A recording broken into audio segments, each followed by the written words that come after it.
सरकारी भर्तियों की जानकारी पाने के लिए चैनल को सब्सक्राइब करें और बेल आइकन दबाकर ऑल नोटिफिकेशन पर क्लिक करें।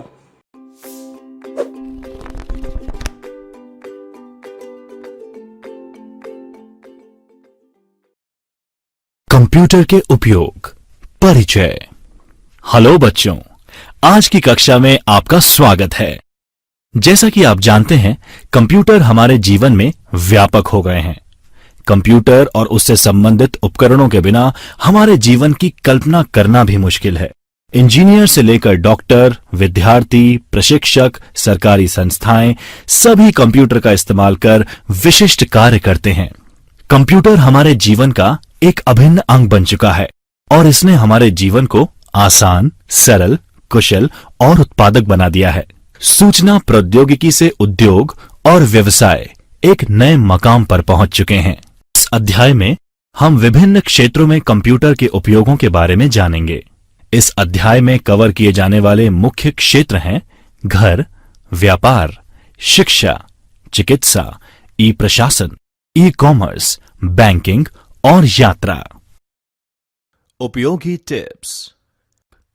GUI पर विभिन्न कार्यों के लिए शॉर्टकट कुंजी याद रखें। उदाहरण के लिए विंडोज +D कुंजी का उपयोग करके आप सीधे डेस्कटॉप क्षेत्र को देख सकते हैं। Windows 10 personal computer operating system का नवीनतम वर्जन है, जिसे माइक्रोसॉफ्ट ने डेवलप किया है। यह ऑपरेटिंग सिस्टम विंडोज NT परिवार का हिस्सा है और विंडोज 7 8.1 वर्जन का नया वर्जन है। ये आधिकारिक रूप से 29 जुलाई 2015 को रिलीज किया गया। माइक्रोसॉफ्ट विंडोज के पुराने प्रचलित version Windows 8, 8.1, Windows 7, Windows Vista, Windows XP, Windows 2000, Windows 98, Windows NT, Windows 95 और MS-DOS हैं।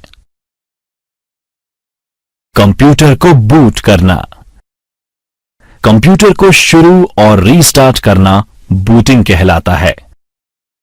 कोल्ड बूट एक मेथड है जिसमें कंप्यूटर पावरलेस स्टेट से स्टार्ट होता है। विभिन्न प्रकार के की कॉम्बिनेशन और मेन्यू के द्वारा कंप्यूटर को रीबूट करना वार्म बूटिंग कहलाता है। Desktop area. कंप्यूटर में लॉगिन करने के बाद जो एरिया यानी स्क्रीन दिखाई देता है उसे डेस्कटॉप कहते हैं। ये डेस्कटॉप बैकग्राउंड पिक्चर, आइकन और टास्क बार का समूह होता है। आप इस पर चाहे अनुसार शॉर्टकट की कॉपी रख सकते हैं।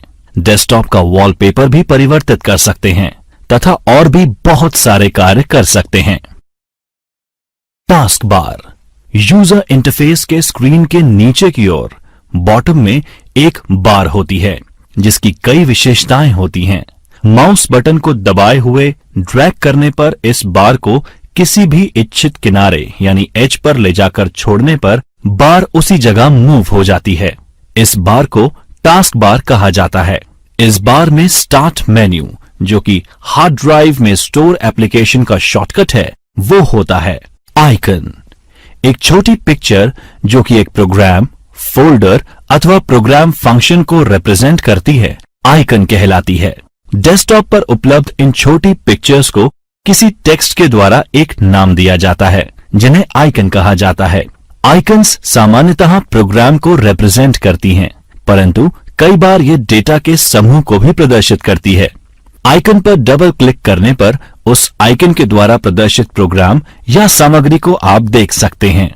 System tray. बैकग्राउंड में रन हो रहे प्रोग्राम को होल्ड करने के लिए जो आइकन होते हैं उन्हें सिस्टम ट्रे कहा जाता है। टास्क बार के एक तरफ क्लॉक होती है। क्लॉक के नजदीक ही कई आइकन्स का समूह होता है जो ओपन इनविजिबल प्रोग्राम्स को रिप्रेजेंट करता है। इस एरिया को सिस्टम ट्रे कहते हैं। टास्क बार के मुख्य हिस्से में कभी कभार आइकन्स का छोटा विंडोज फाइल एक्सप्लोरर। जब आप किसी फोल्डर को ओपन करते हैं तो जो विंडो दिखाई देती है उसे विंडोज एक्सप्लोरर या फाइल एक्सप्लोरर कहा जाता है। एक फाइल का पाथ आपके कंप्यूटर में फाइल की लोकेशन को इंगित करता है। जैसे D ड्राइव का नाम है, जैसे FM ड्राइव D में टॉप लेवल का फोल्डर है। ट्यूटोरियल एक सब फोल्डर है FM फोल्डर में। holiday.bmp फाइल का संपूर्ण नाम फाइल एक्सटेंशन के साथ है। विंडो एक्सप्लोरर के इस्तेमाल से फोल्डर्स को बनाया जा सकता है। इसके लिए मेन्यू बार में स्थित फाइल पर क्लिक कीजिए, सब मेन्यू को डिस्प्ले के लिए न्यू को पॉइंट कीजिए और इसके बाद फोल्डर पर क्लिक कीजिए। उपयोगी tips. Tip: shift plus delete के द्वारा फाइल या फोल्डर को परमानेंट डिलीट किया जा सकता है। वर्डपैड। आइए जानते हैं वर्डपैड के बारे में। वर्डपैड मूल रूप से फॉर्मेटिंग विकल्पों युक्त एक वर्ड प्रोसेसिंग सॉफ्टवेयर है और यह विंडोज 95 के बाद से ओएस के सभी संस्करणों में शामिल है। वर्डपैड का उपयोग विंडोज 10 में करने के लिए टास्क बार में वर्डपैड टाइप करें और परिणाम पर क्लिक करें। यह वर्डपैड खोल देगा। वर्डपैड को खोलने के लिए आप रन कमांड write.exe का भी उपयोग कर सकते हैं।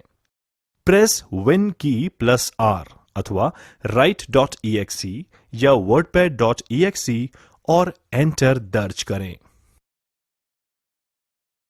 Microsoft paint. माइक्रोसॉफ्ट पेंट खोलने के लिए टास्क बार पर सर्च बॉक्स में पेंट लिखें और फिर परिणाम की सूची से पेंट चुनें।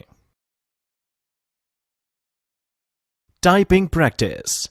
टाइप नहीं करते समय प्रत्येक उंगली कुंजी पटल की होम पंक्ति में किसी विशेष कुंजी यानी पर्टिकुलर की पर टिकी हुई है ताकि हर समय ग्राउंडेड और ओरिएंटेड रख सकें। होम कुंजियां यहां पर इस चित्र में रेखांकित हैं। अंगूठे हवा में रहते हैं या बहुत धीरे नीचे की कुंजियों के संपर्क में। अंगूठे को स्पेस बार के लिए उपयोग किया जाता है और आपके कुंजी पटल के आकार के आधार पर कमांड या विंडोज कुंजी के लिए भी इस्तेमाल किया जा सकता है। एक फाइल या फोल्डर को कॉपी, पेस्ट और रीनेम करना। हम फाइल और फोल्डर्स को कॉपी और मूव कर सकते हैं। फाइल को मूव करने का मतलब करंट लोकेशन से फाइल को हटाकर नई लोकेशन पर रखना है। दोनों लोकेशन में फाइल को कॉपी भी कर सकते हैं। हम फाइल का नाम रख सकते हैं और उसके बाद नाम बदल भी सकते हैं। फाइल नेम फाइल के बारे में महत्वपूर्ण जानकारी प्रदान करती है, जिसमें इसकी सामग्री और उद्देश्य शामिल हैं। एक file name extension dot file के प्रकार को बताता है और वह प्रोग्राम इंडिकेट करता है जिसमें फाइल बनाई गई थी। एक अनुप्रयोग एप्लीकेशन शुरू करना। Starting an application. विंडोज 10 में बुनियादी अनुप्रयोगों, उपयोगिताओं यानी एप्लीकेशंस और यूटिलिटीज का निर्माण किया गया है। किसी भी एप्लीकेशन को शुरू करने के लिए आप उसके आइकन पर क्लिक कर सकते हैं या फिर आप खोज बॉक्स में इंस्टॉल किए गए एप्लीकेशन का नाम टाइप कर सकते हैं और एप्लीकेशन पर क्लिक कर सकते हैं। उपलब्ध कुछ सामान्य अनुप्रयोग या एप्लीकेशंस नीचे दिए गए हैं। एंटीवायरस के द्वारा एक फाइल या फोल्डर को स्कैन करें। नॉर्टन, क्विक हील, अवीरा, कैस्पर्सकी जैसे कई एंटीवायरस एप्लीकेशन बाजार में उपलब्ध हैं। आप अपने सिस्टम में किसी भी एप्लीकेशन को इंस्टॉल कर सकते हैं और वायरस के लिए अपने कंप्यूटर को स्कैन कर सकते हैं। विंडोज 10 में अंतर्निहित एंटीवायरस यानी बिल्ट इन एंटीवायरस सॉल्यूशन शामिल है जो बैकग्राउंड में चलता है, जिसे विंडोज डिफेंडर कहा जाता है। आप विंडोज डिफेंडर एप्लीकेशन को सर्च बॉक्स में टाइप करके डिस्प्लेड एप्लीकेशन पर क्लिक करके नेविगेट कर सकते हैं।